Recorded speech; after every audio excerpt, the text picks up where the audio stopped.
Buenas tardes, chicos, chicas, espero estén bien. Ya casi que de mitad del curso en adelante, porque ya semana 8 van a ustedes a notarlo. Nos quedan un par de clases, digamos, más como de teoría, pero ya vamos como más dando, digamos, por terminada esta como primera parte de teorización y aplicación. Y pues bueno, pasamos ya como a un ejercicio un poco más en detalle, más de investigación, de análisis de casos. Entonces, pues el día de hoy, la clase es precisamente como un análisis de caso, la lectura y pues los videos y todo gira en torno a un caso que yo se los presentaba desde la semana pasada, que es el accidente industrial en Bhopal.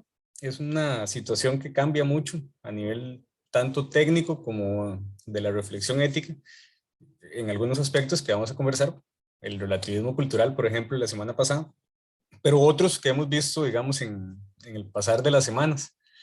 Podríamos hablar, por ejemplo, ahí de racionalidad estratégica y de mecanismos de evasión de la responsabilidad, pues de ética en tecnología y estas cosas, del compromiso con la seguridad y pues, de temillas que hemos ido tocando. La idea es que entonces tomemos el caso de Bhopal hoy como un ejemplo de lo que podría ser el análisis que ustedes tienen que realizar. Entonces, esta es como una clase, digamos así, de práctica para el análisis de caso general que ustedes tienen que hacer. Pueden analizar el caso de Bhopal. Es un caso que siempre vale la pena tenerlo, digamos, presente. Sin embargo, pues yo también los invito a que revisen otro montón de casos porque hay un montón de situaciones igual de preocupantes, igual de ricas para analizar, que pues bien pueden hacerlas y así. A mí me gusta aprender de casos nuevos. Entonces, pues también es permitido, digamos, como esa innovación, si se quiere, en casos. A veces pasa con los casos muy recientes, que es un problema. Es como una espada de doble filo, porque son muy interesantes, pero no hay como que tanto material académico, entonces hay que empezar pues, a hacer como triangular conceptos y aplicaciones, porque cuando hay un caso como Bhopal, ya se ha escrito bastante sobre Bhopal, ya hay pues como otras cosas de las cuales se pueden agarrar. Los casos muy recientes por lo general van a encontrar como mucha publicación de medios de comunicación, digamos, informativas, descriptivas, pero la reflexión académica no es tan inmediata, ¿verdad? También en eso es bueno, porque uno, digamos, como que se va poniendo al día. Y bueno, vamos entonces a hacer una revisión de la lectura. La lectura es una autora, Luisa Montucci, no sé si tienen alguna observación sobre la lectura per se. A mí me parece muy descriptiva, muy bien lograda, y les recomendaría también que lean otros documentos de esta señora, porque trabaja muy bien, digamos, esta dinámica de aplicación a casos. Entonces, tiene, por ejemplo, lecturas sobre ética, digamos, lo que podríamos llamar infoética o ética de la información vía, digamos, la web. Tiene, digamos, varios trabajos que revisando materiales, pues uno dice, son muy claros, son muy útiles y pues bueno, les puede ayudar para sus investigaciones, sus análisis de caso. Es una autora que vale la pena recomendar. Ella va a hacer un análisis, les decía, del accidente industrial de Bhopal y digamos, lo va a analizar con algunos conceptos como el relativismo cultural que señalábamos la clase pasada. Va también a teorizar sobre las empresas como agentes morales, no solo los sujetos, sino ya las corporaciones como tales. Y nos va a presentar la idea de una base, digamos, un umbral ético mínimo, una base, yo a veces lo decía como con esta analogía matemática, ¿verdad? Como un denominador ético mínimo, porque ella va a presentar lo que llama el doble estándar. Y va a decir, bueno, no se vale tener un doble estándar entre una empresa en su casa madre y en una subsidiaria en otro país, porque las personas valen lo mismo, las situaciones, digamos, aunque estén en contextos culturalmente diferentes, pues no tienen por qué tener un doble estándar, sino que debería haber un estándar básico parejo para todo el mundo. Y esta autora, pues lo que hace es retomar la teorización de James Rachel sobre el relativismo cultural. Entonces, pues cuando hacen la lectura, ustedes se dan cuenta que ya ustedes conocen los argumentos que ella está señalando porque fueron los de la semana pasada. Entonces, literalmente esta muchacha, esta señora Luisa Montucci, lo que hace es aprovechar la lectura que nosotros hacíamos la semana pasada para analizar el caso de Bhopal. Entonces, por eso queda como muy, muy ejemplificador con el caso, digamos, como ejemplo para análisis de caso. La lectura lo que al inicio hace es un detalle, digamos, la descripción del caso. Ustedes van a tener que hacer una descripción del caso también. Ustedes hacen en las bitácoras, ¿verdad? Como identificar los problemas. Bueno, es eso, digamos, pero un poquito con más detalle, ¿verdad? Es como la descripción más detallada de qué fue lo que pasó, quiénes eran los involucrados, cuándo fue, cómo está el asunto y qué temas éticos también se van a analizar ahí. Ella empieza entonces a detallar qué es lo que pasa. En Bhopal, si ustedes hicieron la lectura, y si no, pues ahora vemos unos videos, lo que es una fábrica, digamos, que tenía una empresa estadounidense en India.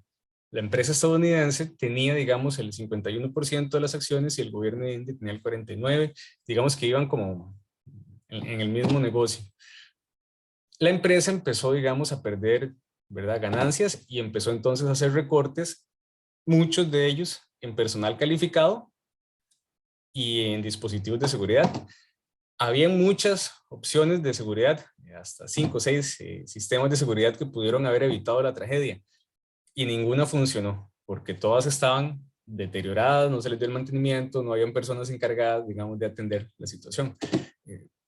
Se filtra un gas venenoso, digamos, el isocianato de metilo, que pues lamentablemente tenían acumulado mucho, digamos, del gas y la regulación decía que tenían que debían tener máximo media tonelada y tenían como 42 toneladas y resto. Entonces, pues el asunto se sale de control, pasa en la noche, noche madrugada y pues bueno, la ciudad en la cual estaba instalada la fábrica paga las consecuencias.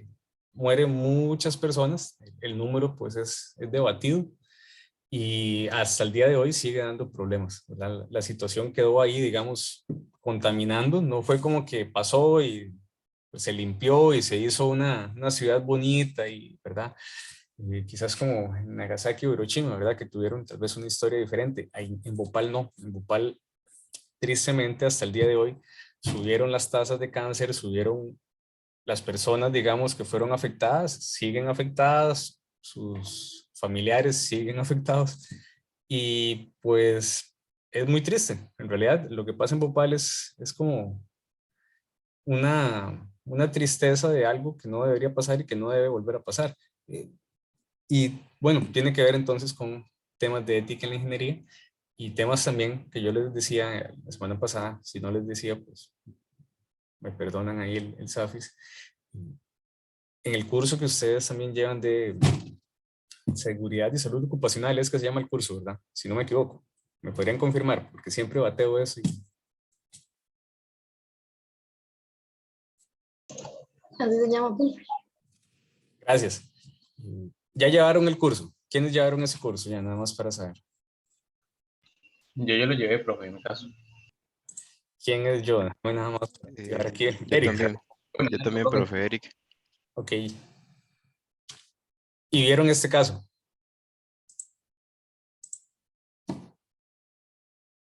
La verdad no. No. Bueno, tenía, digamos, la referencia de que en uno de esos cursos, pues conocían el caso de Bhopal.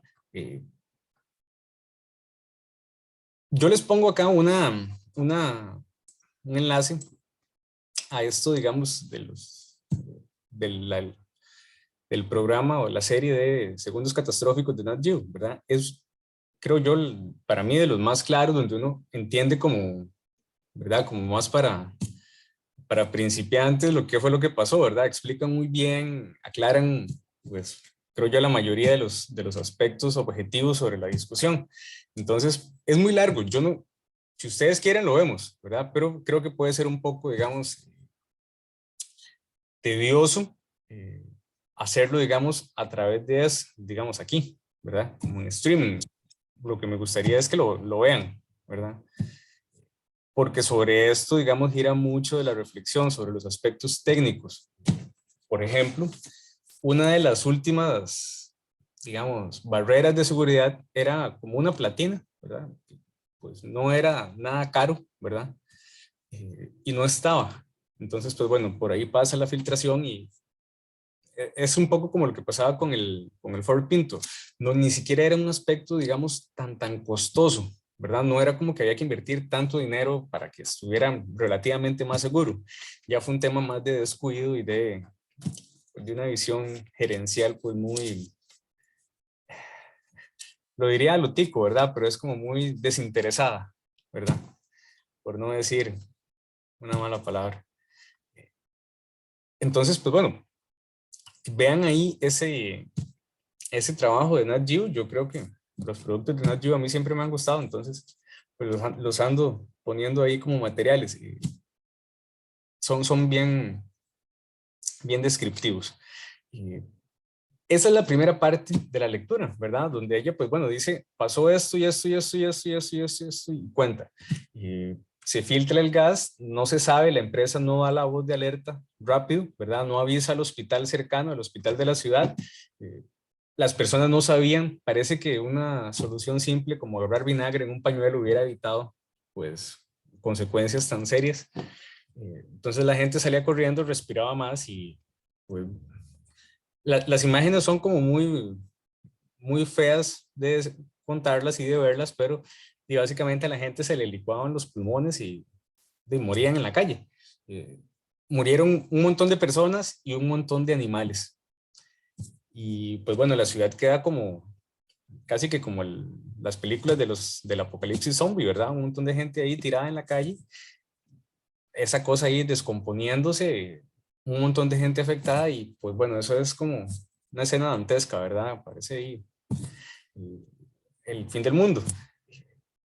Una catástrofe, digamos, muy gráfica, ¿verdad? Se ve muy concha. Como la fábrica, digamos, tenía tanto gas, tanto isocinato de metilo,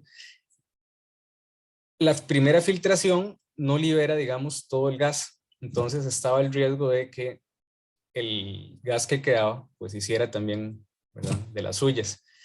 Entonces tienen que echar a andar la planta como para gastar, digamos, el gas que tiene y terminar, digámoslo así, de aprovechar esa materia prima eh, para evitar, digamos, una tragedia mayor. Producían fertilizantes.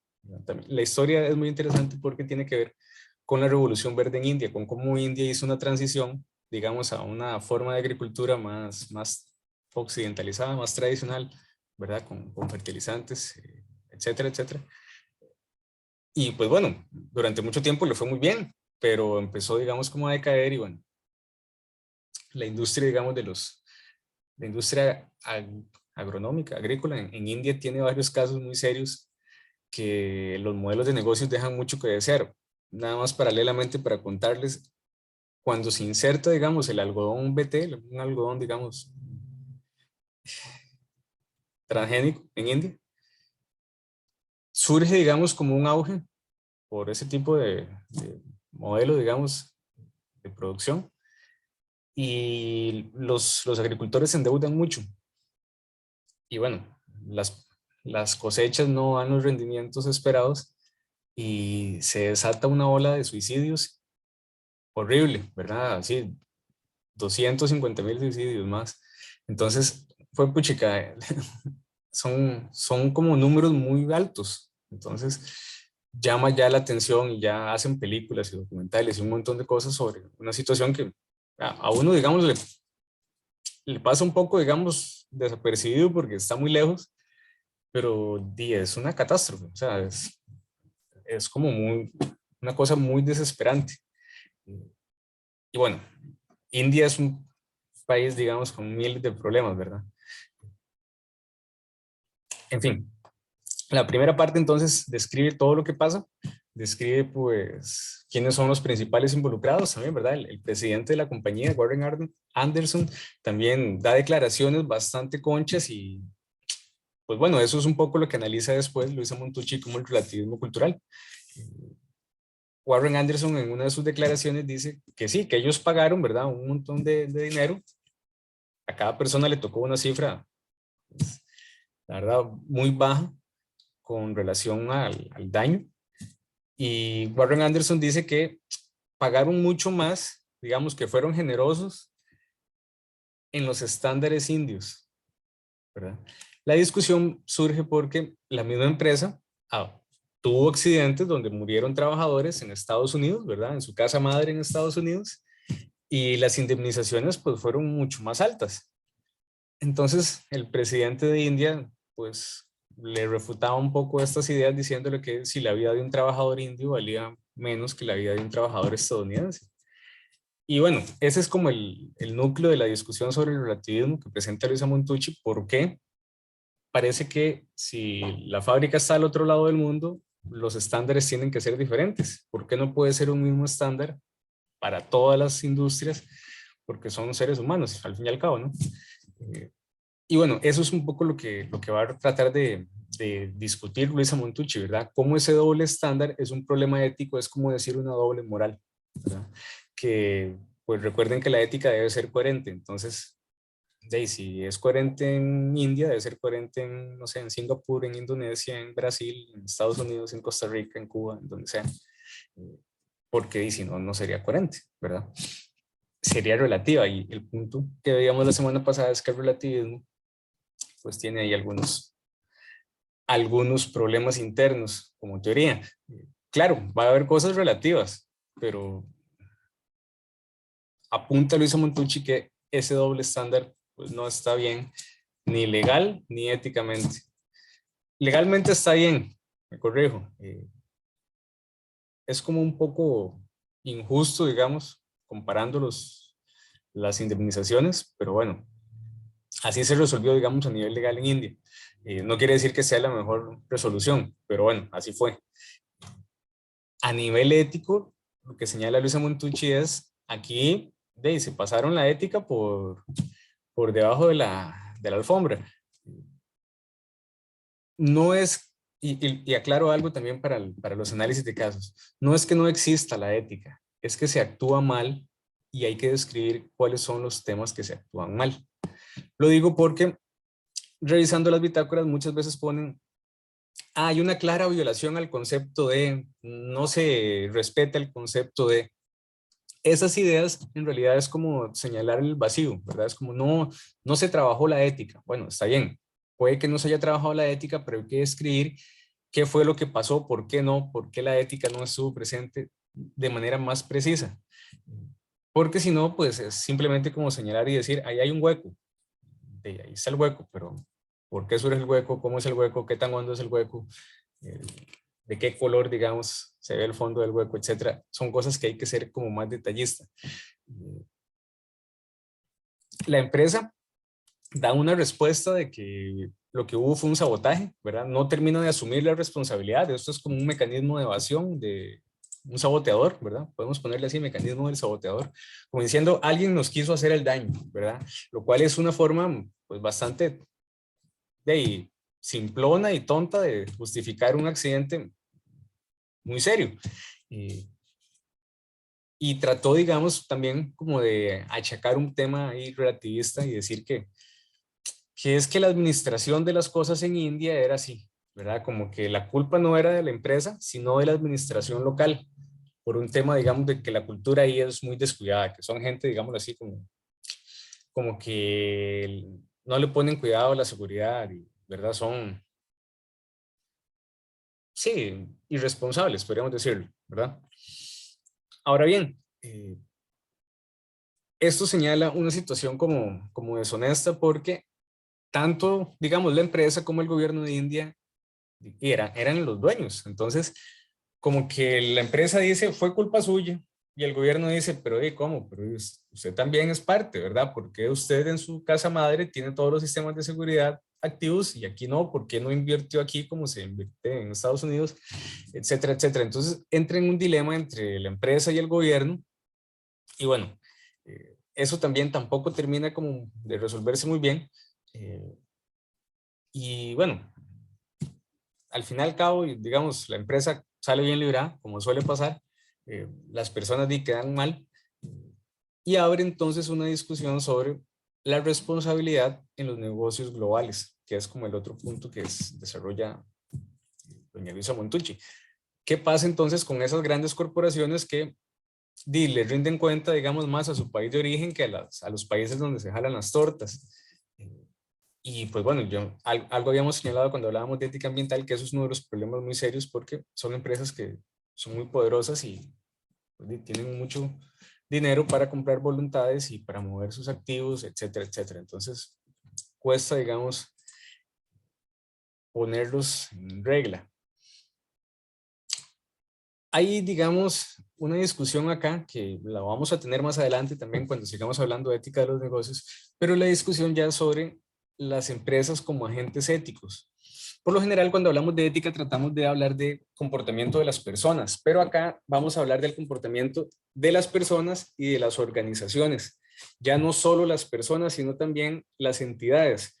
¿Por qué? Porque las personas pueden tener sus valores personales, etcétera, ¿verdad? Cada quien, digamos, con sus creencias, si son liberacionistas, si son, no sé, seguidores del Partido Progreso Social Democrático, es verdad que se llama el de Rodrigo Chávez, si son del, no sé, de Saprissa o de la Liga, o lo que cada persona, digamos, considere en sus valores personales, es problema de cada persona.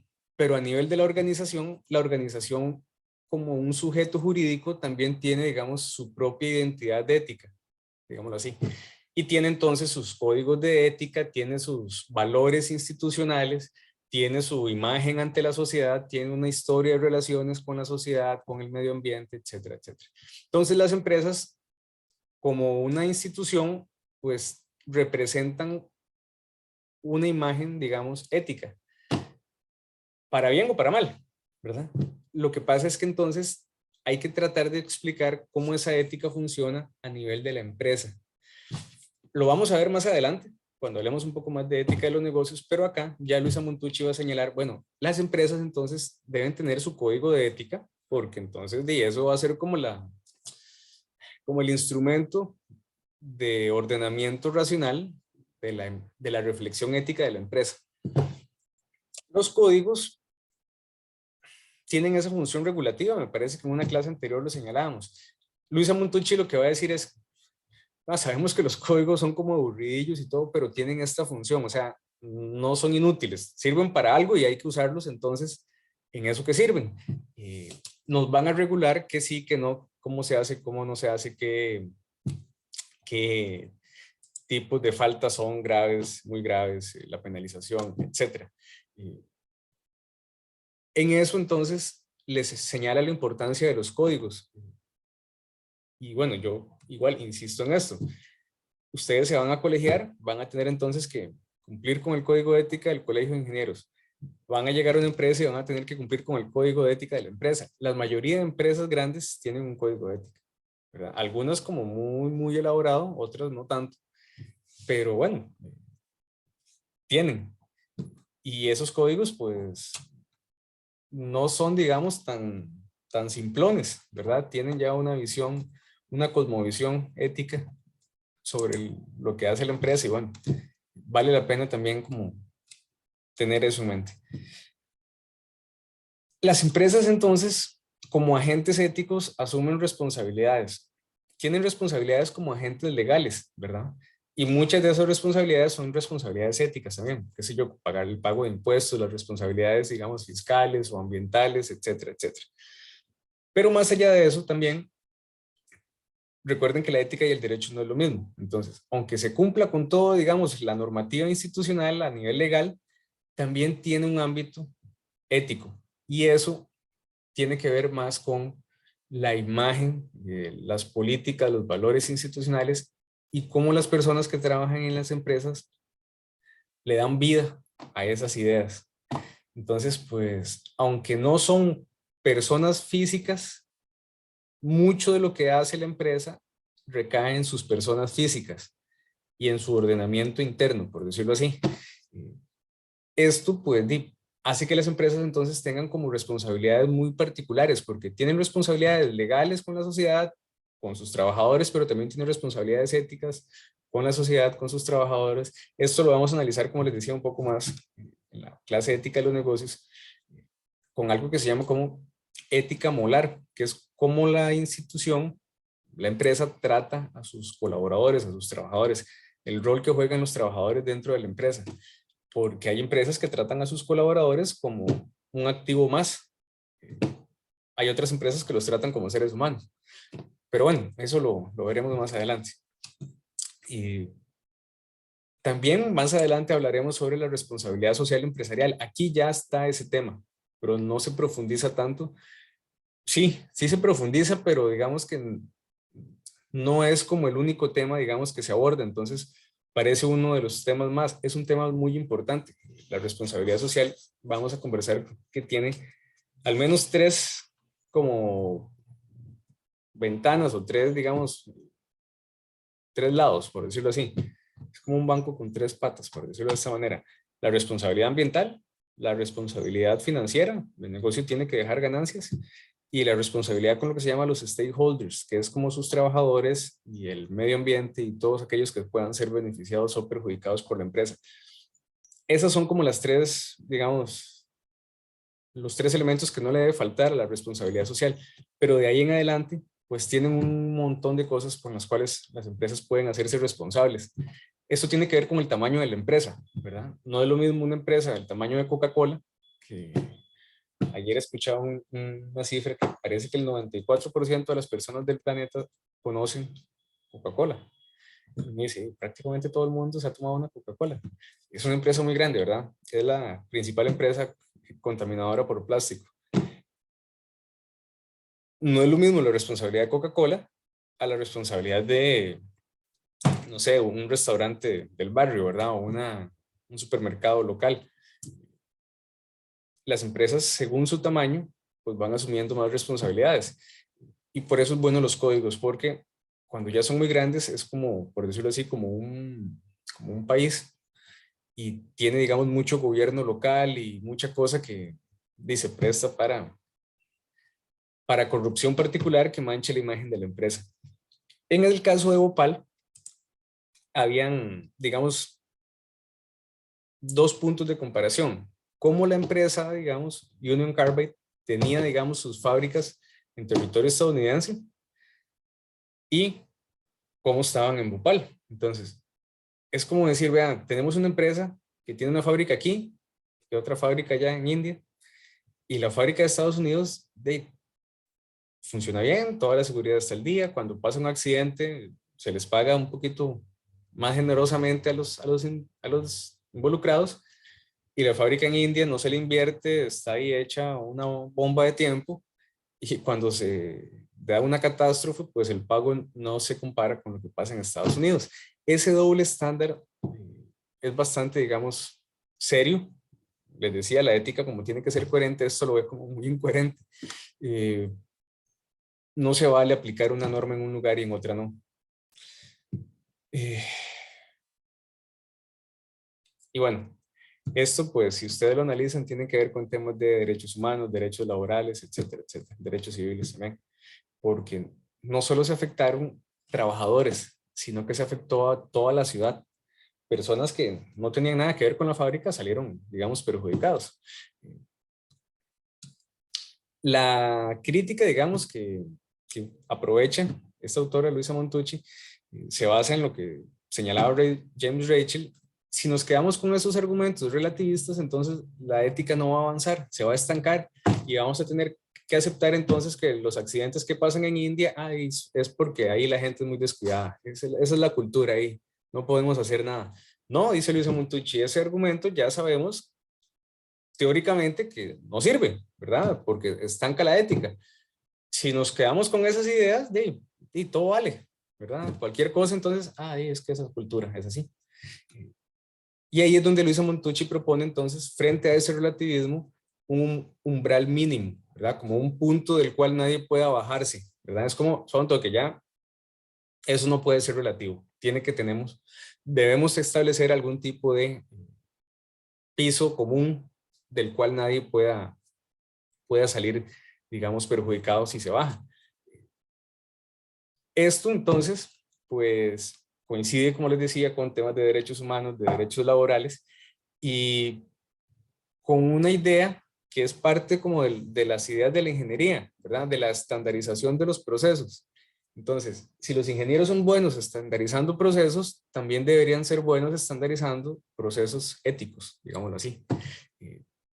Porque entonces, aunque el clima laboral no sea el mismo en Estados Unidos que en India, pues los procesos de seguridad, los procesos, perdón, que tienen que ver con la responsabilidad, digas en términos de manejo de residuos, digas en términos de mantenimiento de los equipos, digas en términos de personal capacitado, etcétera, que todo eso, digamos, no sea tan dispar, ¿verdad? Entre India y Estados Unidos. Más allá de eso, pues van a haber un montón de cosas que son diferentes. Y sí, eso es imposible evitarlo, ¿verdad? No existen dos lugares iguales. Pero que las normas sean parejas. Se puede entonces tener algún tipo de negociación, pero hay cosas que no se pueden negociar, que ya son innegociables. Por ejemplo, el bienestar, la seguridad pública, ¿verdad? Recuerden que esos eran como los ideales de los ingenieros. Por más descuidada que sea una sociedad, si una empresa llega y pone una fábrica ahí, de ahí tiene que ponerle las normas de seguridad, porque de lo contrario entonces se va a justificar en que, no, es que ellos son así de descuidados, entonces no les preocupa que uno ponga una empresita y que estén ahí, digamos, en el riesgo, ¿verdad? Tienen que trabajar, dicen, ¿no? Entonces, no es como aprovecharse de las diferencias culturales para explotar a la mano de obra, sino tratar de que en buena medida la producción de mercancías tenga una base ética en China, en India, en Costa Rica, en Estados Unidos, en cualquier lado, digamos. Eso es un gran problema, ¿verdad? Por lo mismo que hablamos de la ética ambiental. Las empresas tienen mucho poder y no siempre, digamos, pues quieren hacerlo, las cosas éticamente bien. Los códigos de ética, dice la autora también, contribuyen en como dar ese andamiaje, ese marco, digamos, de referencia sobre los valores, las responsabilidades profesionales, las obligaciones que tiene, digamos, el rol de cada profesional, etcétera, etcétera. Existen muchos códigos éticos, ¿verdad? Mucho de eso también varía de país a país, pero tienen como la misma racionalidad, el mismo espíritu detrás. La protección, digamos, la seguridad, tener, digamos, una competencia justa entre profesionales, etcétera. Algunos códigos se centran también en lo que creo que ya habíamos visto algo, si no ahora también les pongo un material sobre esto, los conflictos de intereses, ¿verdad? ¿Qué pasa cuando un profesional es como juez y parte en una misma situación? Y pues bueno, eso éticamente no acaba bien, porque las personas toman decisiones basadas en sus intereses personales y no en los intereses, digamos, más objetivos y racionales. Entonces, por lo general por ahí empieza ya como la corrupción. Otros regulan también la conducta comercial y están aquellos que se preocupan por los stakeholders. Este conceptito es bastante importante, lo pueden usar desde ya digamos, en la bitácora, pero lo vamos a explotar un poquito más en la clase de ética de los negocios. Es el concepto que reúne, digamos, a todas las personas que están involucradas en una actividad comercial, directa o indirectamente. También, pues, el tema de los códigos regula en alguna medida los temas ambientales y pues incluso ya los más recientes, digamos los códigos como de última generación, incluyen temas de justicia social y de responsabilidad un poquito más detallada. Los códigos en Costa Rica están súper desactualizados, ¿verdad? Los de los colegios profesionales, y tienen mucho de deontología. No sé si recuerdan cuando hablamos de deontología, que esta es como la parte también más cercana, digamos, a los códigos de ética. Es como un código de deberes también. Esto, digamos que hay que actualizarlos. Y pues bueno, es un proceso como lento. Yo les contaba que este curso, digamos, surge por solicitud de los pares acreditadores. Bueno, la mayoría de ingenieros que se han graduado en Costa Rica no llevan el curso de seminario de ética. Entonces, en los colegios también hay muchos vacíos en torno a la ética y se resuelve mucho por el lado legal, pero no por el lado ético. Pero bueno, vamos a ver si en algún momento esto cambia un poco. Y bueno, finalmente, el énfasis que me gustaría como señalar es sobre los stakeholders. Los trabajadores son importantes, son lo más importante de las empresas, podríamos decirlo, pero no solo los trabajadores son importantes, las comunidades, el medio ambiente son parte también de esos stakeholders. Los mismos inversionistas son muy importantes y son los que ponen el recurso económico, ¿verdad? Y bueno, vamos a seguir hablando de esto en la clase de ética de los negocios. Hasta aquí, chiquillos, ¿alguna pregunta?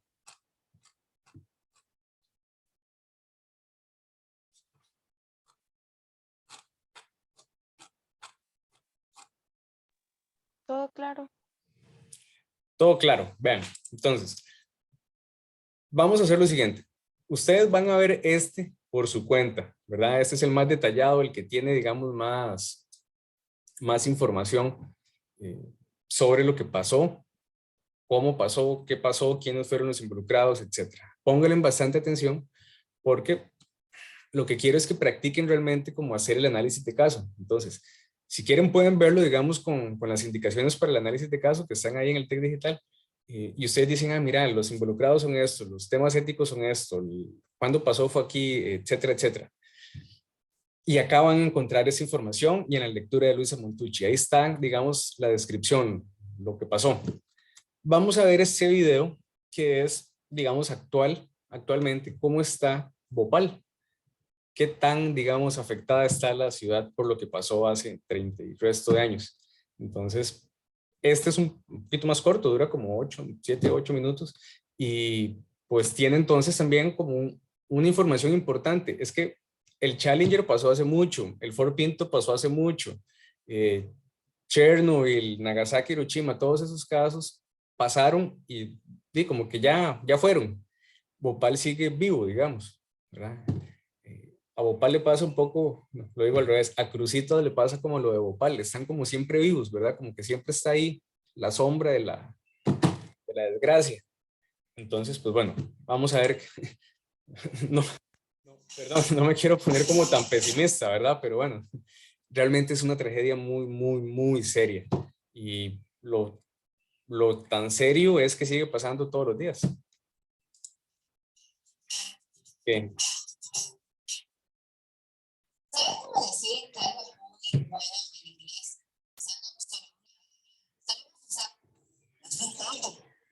Y déjenme nada más activar los subtítulos en español. Profe, no está compartiendo la pantalla del video. Sí, gracias. A ver. Santo aquí.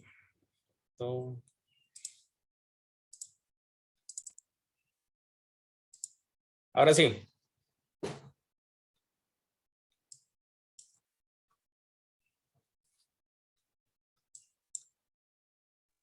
Sí, ahora sí. Listo, gracias. Vean, nada más como otro dato ahí para que lo tengan en mente.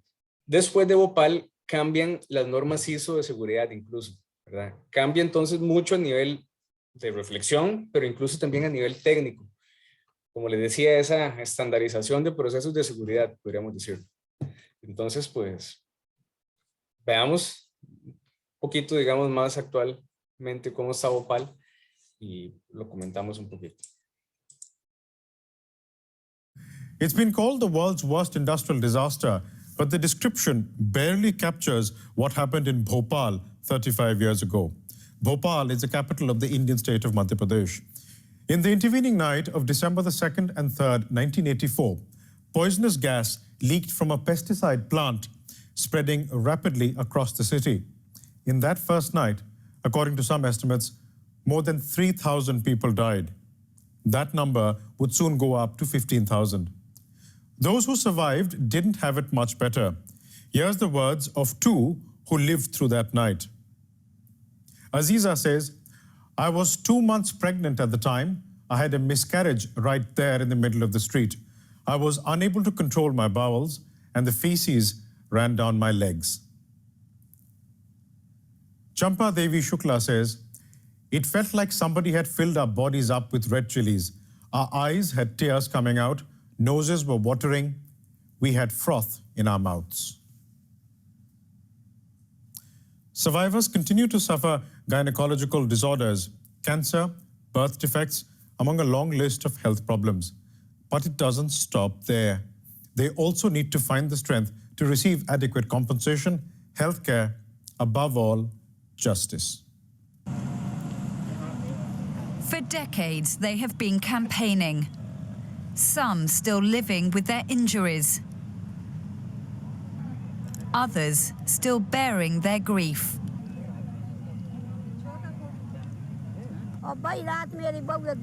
That night, everything was destroyed. My sons and daughter-in-law died, and my leg was amputated.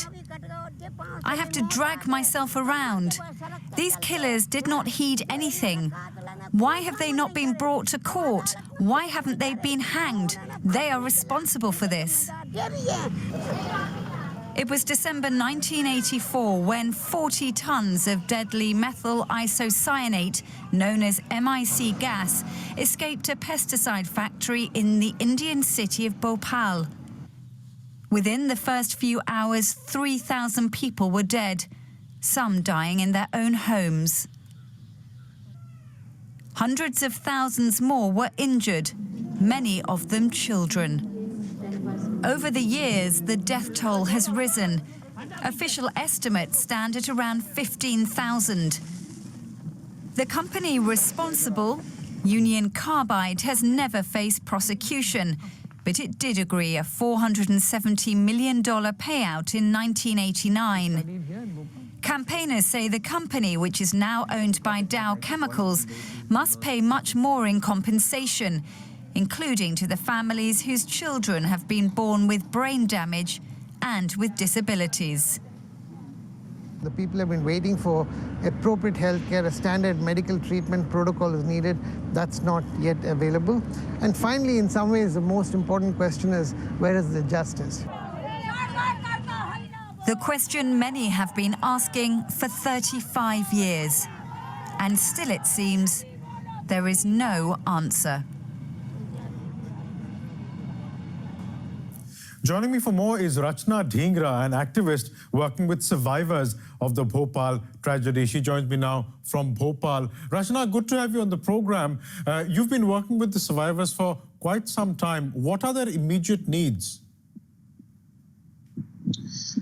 Thank you for actually airing this thing on Bhopal today. Currently, this is probably the biggest ongoing corporate massacre in Bhopal, and people have only gotten about $300 in compensation. The corporations responsible for the disaster, Union Carbide and Dow Chemical, their criminal liabilities are still pending. There is thousands of tons of toxic waste that is still sitting inside the factory and outside the factory, which has contaminated the groundwater of more than 100,000 people. And Dow Chemical refuses to clean up. And because of this toxic contamination, a lot of children are being affected, as well as their parents who have consumed this water for years.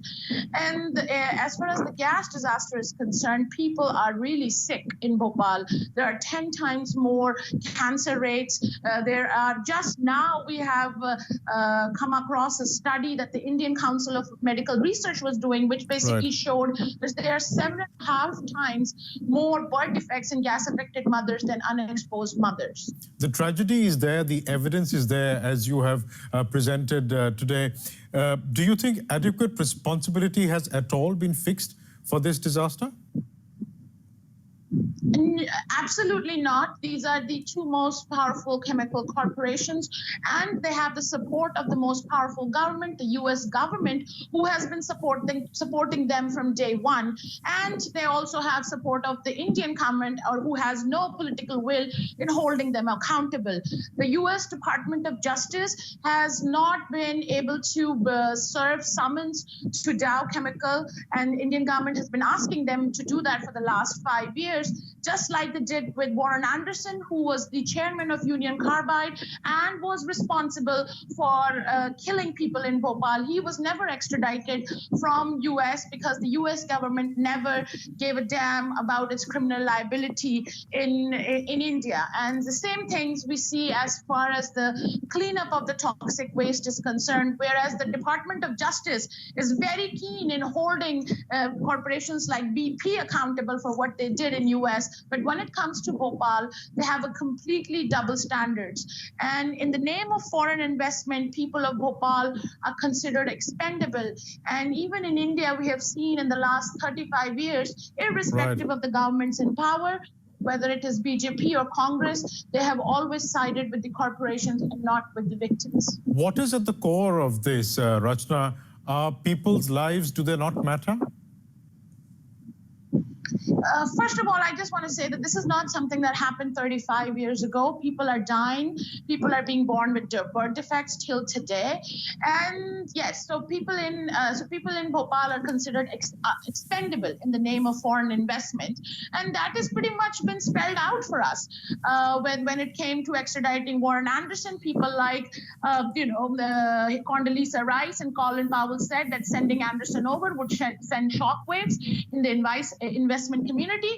And now when Dow Chemical is being asked to appear in Bhopal courts, we have people like Hillary Clinton and Trump supporting them that they should not appear in India, and using all the pressure that they have with the Indian government to make sure that they are not held accountable. Right. We'll have to leave it there for the time being, but thank you so much for joining us, Rachna Dhingra. Thank you.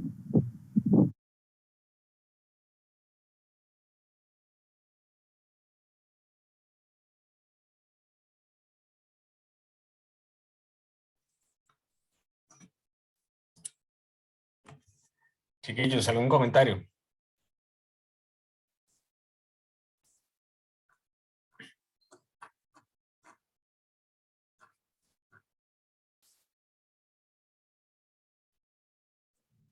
Profe, como que da mucha impotencia. Sí, es un caso de impotencia, como que siga tan deteriorado el asunto, digamos. O sea, realmente lamentable lo que pasó, pero pasó hace 30 y resto de años y todavía, digamos, no se ha podido mejorar la condición de esas personas. Profe, era lo que hablábamos en otra clase, que, digamos, lo que hagamos éticamente ahorita afecta a las futuras generaciones. Había un concepto con respecto a eso, me acuerdo.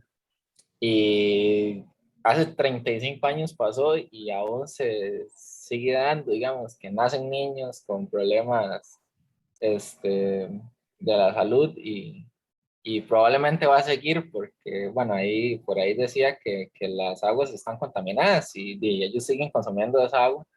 Digamos, no les queda de otra, me imagino que es como el único medio donde lo pueden conseguir. Y al estar contaminado va a seguir afectándolos a las demás generaciones, quién sabe hasta cuántas generaciones más. Exactamente, es un poco cierto. Adelante. Perdón, profe. No, que a mí lo que me parece más triste aún es que sean personas que no tienen absolutamente nada que ver con esto, que las personas que realmente son las culpables, o sea, están absueltas, o sea, no les pasa absolutamente nada. Y aún así ni siquiera le remuerde un poco la conciencia de decir, pucha, yo fui uno de los causantes de este daño y yo podría, o sea, yo tengo la capacidad o yo, no sé, algo, absolutamente algo, pero como no les afecta, como no les importa, simplemente queda con brazos cruzados y simplemente no hacen nada. Entonces ahí donde uno dice, vaya, tan egoísta o tan descarado puede ser uno en esta vida. Bueno, esta activista le agrega eso que señalabas, que el mismo sistema judicial en India, también por influencia política, ha preferido, digamos, como no llamar a cuentas de verdad a la empresa, como para no desprestigiar la inversión extranjera. Entonces, que parece que hay una situación donde importa más la inversión que la vida de los ciudadanos.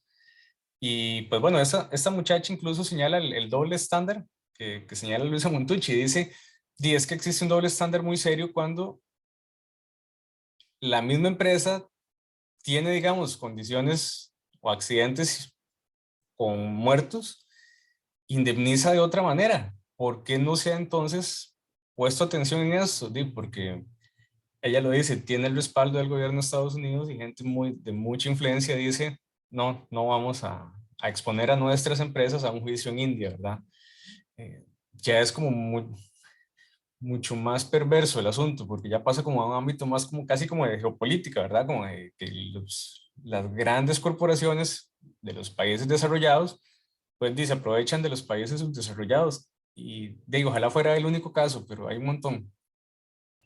Eso le iba a decir, profe, o sea, lastimosamente, ojalá no ocurriera estos más de esos casos, pero aquí una de las cosas más fáciles donde se puede ver es una piñera, o sea, la poca falta de humanidad que tienen las personas, de meter personas simplemente bañados en agroquímicos y que luego tienen que tener supuestamente doctores que le digan qué tanto puede seguir trabajando ahí, cosa que no lo hacen, que simplemente le dicen, sí, siga, y que años después ni tanto. Ellos y la propia familia de ellos que están expuestos a los agroquímicos tengan cáncer y problemas aún peores. O sea, no estamos tan lejos de esta realidad. Aquí en Costa Rica se puede ver mucho y pues tampoco se hace algo como muy grande por exactamente lo mismo, porque estamos hablando de un monocultivo que casi que abarca una gran parte del país y aún así no, sí, como genera dinero, aunque la mayoría no es para Costa Rica, la mayoría de políticos le funciona que siga funcionando así, o sea, es como que un poco desagradable, la verdad, el tema. Vean, el tema de la piña, o sea, a veces es como feo porque hay mucho que criticarle, pero no son los únicos también. Por ejemplo, en Guanacaste también pasa con el agua contaminada con arsénico por producciones de melón y de sandía, y, digamos, y otros cultivos. La piña, digamos, como que se lleva el primer lugar, pero también, por ejemplo, Costa Rica producía muchos helechos y también iban bien cargaditos de agroquímicos. Eh, Costa Rica fue, como vos bien lo señalás, ha sido, digamos, un país digamos, de explotación en monocultivos. Durante mucho tiempo fuimos las repúblicas del banano, ¿verdad? Banana Republics. Y el banano en Costa Rica hizo desastres, solo que, pues como ya está hace 100 años que no hablamos de eso, pero bueno, las primeras huelgas en Costa Rica fueron huelgas bananeras. Y si ustedes tal vez tengan algún familiar que fue a trabajar a las bananeras, pues hubo un caso también sobre los que fueron afectados por el nemagón, ¿verdad? Que igual los fumigaban y al final pues, muchas personas quedaban estériles, entre otros padecimientos. Eso no es tan viejo, ¿verdad? Eso es como de los 70s, 80s, por ahí, todavía 90s, creo. Y de Costa Rica, digamos que el modelo de monocultivo, lo que cambia de la fruta, ¿verdad? Todavía hay algún poquillo de banano, pero no tanto, pero ahora somos más costa piña, ¿verdad? Entonces, o sea, no quiere decir que que no me guste la piña, a mí realmente me gusta mucho, pero, puchica, la factura que nos pasa es muy grande. Lamentablemente, o Sí, sea, el problema tiene solamente mucha. no es a personas que afecta, también afecta un montón el ambiente y deja la tierra estéril y entre otras cosas. Y, o sea, literalmente es algo que está destruyendo a Costa Rica y pues no está haciendo nada y eso da lástima, sinceramente. Sí, es complicado porque lo que ustedes señalaban antes, uno dice, es que es el trabajo de la gente, ¿verdad? Pero, pues chicas, es mal pagado, entonces como que no hay un ganar-ganar, ¿verdad? Ganan algunos y la mayoría no. Curiosamente también le ha tocado, digamos, como convertirse en el producto, digamos, de la coca. Entonces, es como, qué madre, o sea, la mayoría de cocaína va en piña. Es como, no, es como que está agarrando una mala fama, ¿verdad? Que no le conviene. Esperemos que el presidente que llegue ponga escáneres, porque ya es demasiado relajo. En fin, no vamos a hablar del narcotráfico. Hoy, otro día hablamos de eso. Vean, chiquillos, esto, yo sé que aquí dice 35 y aquí 37. Es que este video, digamos, era cuando pasaron 35 años, pero ya, digamos, ya en el video no es, digamos, de ayer. Entonces, es un poquito más viejo Opal, ¿verdad? Igual, la situación probablemente ha empeorado. Revisen este otro enlace, por favor. Yo si quieren, digamos, lo pongo y lo vemos, pero creo que a veces es como incómodo, ¿verdad? No sé, a mí me parece como que, no sé, pregunto, aprovecho y pregunto, ¿qué tal con la reproducción de los videos? ¿Corren bien? ¿Se ven bien? Profe, en mi caso, de hecho, yo sí he tenido problemillas porque sí como que se va, como que lo veo muy pegado. Entonces, digamos, a veces sí los subtítulos no cargan bien o algo así, entonces prefiero o sea, verlo al mismo tiempo, pero verlo desde YouTube mismo a de Sí, la transmisión, por así decirlo. sí, sí, bueno, esa es, digamos, mi lógica, porque tal vez cuando son cortitos, bueno, ahí más o menos se la juega, pero ya un material muy largo ya es como muy raro verlo y, ¿verdad? No estar como agarrando bien, digamos, que subtítulos, que imágenes, que escenas. Entonces yo preferiría eso, digo, uno lo pone ahí a cargar un poquito y ya después lo ve más fluido en su dispositivo y pues bueno, esa es, digamos, mi intención para que, no es que no lo quiera ver acá, chiquillos, realmente. Si quieren, yo les doy un chance y después venimos y conversamos más, si quieren. Eh, ay, ay, ay. Pero bueno, les decía entonces, vean este y con la información que tienen en la lectura, con lo que ven en este video, si quieren buscar, hay un montón de información sobre Bhopal. Realmente ha sido como, se ha reflexionado bastante y pues también en eso les decía, es un caso que pues que se puede analizar con mucho detalle porque ahí se le ha sacado ya mucho. Les decía antes, entonces, podemos hablar de esto, el relativismo cultural, de los códigos de ética, del umbral mínimo, del doble estándar, más o menos lo que señala Luisa Montucci. Pero podemos agregarle ahí también, bueno, los otros temas, ¿verdad? Temas de ética ambiental, si queremos, también, de racionalidad instrumental, de principio de precaución, de racionalidad prospectiva, retrospectiva, de ética profesional. Podemos hablar de un montón de temas aquí. Entonces, digamos que si bien es cierto, la idea es que ustedes en la bitácora analicen con lo que señala esta lectura, pues también traten de aprovechar digamos, el caso como para ensayar una respuesta más compleja, con más ideas, como para ir practicando para el análisis de caso, en el cual tienen que hacer 10 criterios de análisis. Entonces, es como un buen momento como para ir practicando, hacer un análisis un poco más complejo, con más variables. Y bueno, ese es el caso de esta semana, Bhopal, ¿verdad? Yo quiero que analicen el caso de Bhopal, pero les puse otro caso acá como para que vean un caso como de menos revoluciones, por decirlo así, porque Bhopal es una tragedia inmensa, es un caso como paradigmático ahí, es como muy grave. Entonces quería ponerles como un caso menos grave, porque el tema del relativismo cultural, pues, digamos, no siempre va a ser tan grave como Bhopal. Entonces acá les pongo el caso de Lenovo, creo que yo les había comentado alguna vez de eso. Lenovo, pues, cuando quiere abrir digamos, su mercado, pues tiene este choque cultural, ¿verdad? Con Occidente y pues bueno, ahí tienen que hacer como ajustes en su política, digámoslo así, de corporativa, porque las culturas efectivamente son diferentes, pero entonces no se pueden dar, digamos, tienen que poner un umbral mínimo, digámoslo con Luisa Montucci. Entonces, pues bueno, por aquí es un caso como para que dice, puedan entender también un poco esta dinámica, el relativismo cultural, en un tema que no es tan trágico como Opal. Y bueno, Lenovo yo creo que es una marca bastante ya consolidada, ¿verdad? Yo he tenido un par de computadoras Lenovo, son bastante útiles, rendidoras, diría uno. Y pues bueno, lo dejo por acá. Aquí está el enlace a la bitácora y ya casi nos quedan pocas bitácoras, chiquillos. Yo tengo que pasarles la nota de las bitácoras, pero bueno, estoy en eso. Por ahí yo sé que ustedes tienen las notas, ¿verdad? Entonces, no hay problema. Yo también las tengo, pero tengo que pasarlas al TEC Digital. Y se me había olvidado decirles, yo ya puse las indicaciones para también la investigación, por si pueden ir revisándolas, para el primer avance, para el segundo avance, sobre esos vamos a trabajar acá en clase. Entonces, pues también lo vamos a ver aquí, pero también para que vayan ahí un paso adelante. Y pues bueno, ya, de mi parte esto sería. No sé si tienen alguna pregunta o comentario. Profe, yo tengo unas dudas, pero se las quiero hacer en privado. Okay. Profe, ¿cuáles podrían ser los conceptos para utilizar en esta bitácora? Antes apunté stakeholders, pero no sé cuáles más. Ok, sí, vamos a ver entonces. Y bueno, relativismo cultural es como el concepto que venimos jalando, ¿verdad? Ese, digamos, cabe, digamos, totalmente. Por aquí yo les ponía mecanismo de evasión de la responsabilidad, pero esto se los pongo yo, no lo dice Luisa Montucci, entonces preferiblemente utilicemos conceptos de la lectura. Lo podrían utilizar, pero digamos que no está en la lectura como tal, pero vale, ¿ok? Lo que yo les decía, la idea es que hacer, digamos, un análisis un poquito más profundo.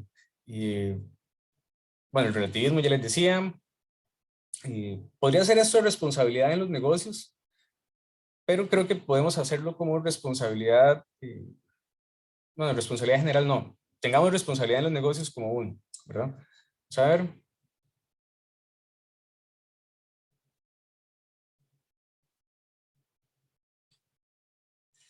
Podríamos decirlo responsabilidad empresarial, yo sé que quizás no está así, pero creo que es el como el que queda un poco más preciso. Agentes morales, este concepto sí es de la lectura, es la empresa, no es una persona moral, sino es un agente moral, ¿verdad? El doble estándar también lo pueden aplicar, es como decir doble moral, ¿verdad? Este conceptito, pues, aunque puede ser un doble estándar también técnico, digamos, el punto aquí es que se está presentando como un doble estándar ético. Umbral moral mínimo, este también le sirve. Y códigos de ética también les sirven. Stakeholders, que vos ya lo tenías. Esos creo que son los que pueden utilizar de esta lectura, pero pueden echar mano de otros que hemos visto como para complementar el análisis. Ok, está bien, gracias, profe. Con gusto. Profe, dijo que relativismo cultural también se podía, ¿verdad? Sí, claro. Ok, gracias. Ese es quizás el concepto como más trabajado de la lectura, ¿verdad? Porque, bueno, y de la clase, porque lo traíamos de la semana pasada, hoy la autora lo aprovecha mucho y pues bueno, yo creo que está ahí como para darle, por decirlo así. Profe. Sí, Jesús, dale. Bueno, yo es que estoy entregando los bitácoras, digamos, yo los hago un día antes como para tener así fresca la cosa y bueno, yo ayer justamente hice la bitácora del relativismo, entonces como que tengo fresco el tema y pensando sobre este caso, bueno, lo que entendí es como el relativismo de como que bloquea las críticas hacia una cultura si uno no pertenece a esa cultura. En este caso, digamos, si aplicáramos el relativismo, se podría decir que no podríamos intervenir críticamente en las decisiones que tome la India con respecto a esa gente. Si fuéramos Por así relativistas, decirlo. deberíamos no decir nada exactamente, es como de allá en esa cultura de ella, problema de ellos. El relativista, digamos que no buscaría como meterse donde no es su cultura. No debería. Ok, y entonces aquí el principal problema es relativismo, más que todo por las acciones que toma la India según su cultura para ellos, digamos.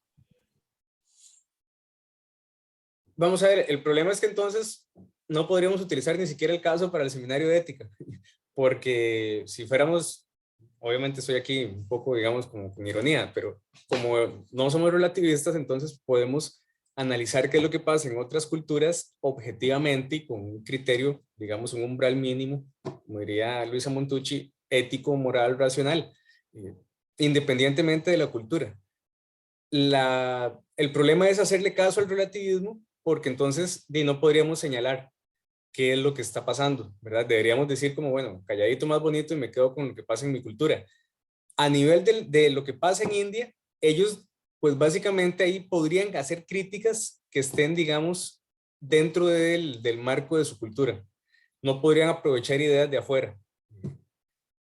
Lo cual es una situación particular porque acá lo que pasa es que hay como dos patrones culturales. La empresa le pertenece a India y digamos, a la casa, digamos, madre que es estadounidense.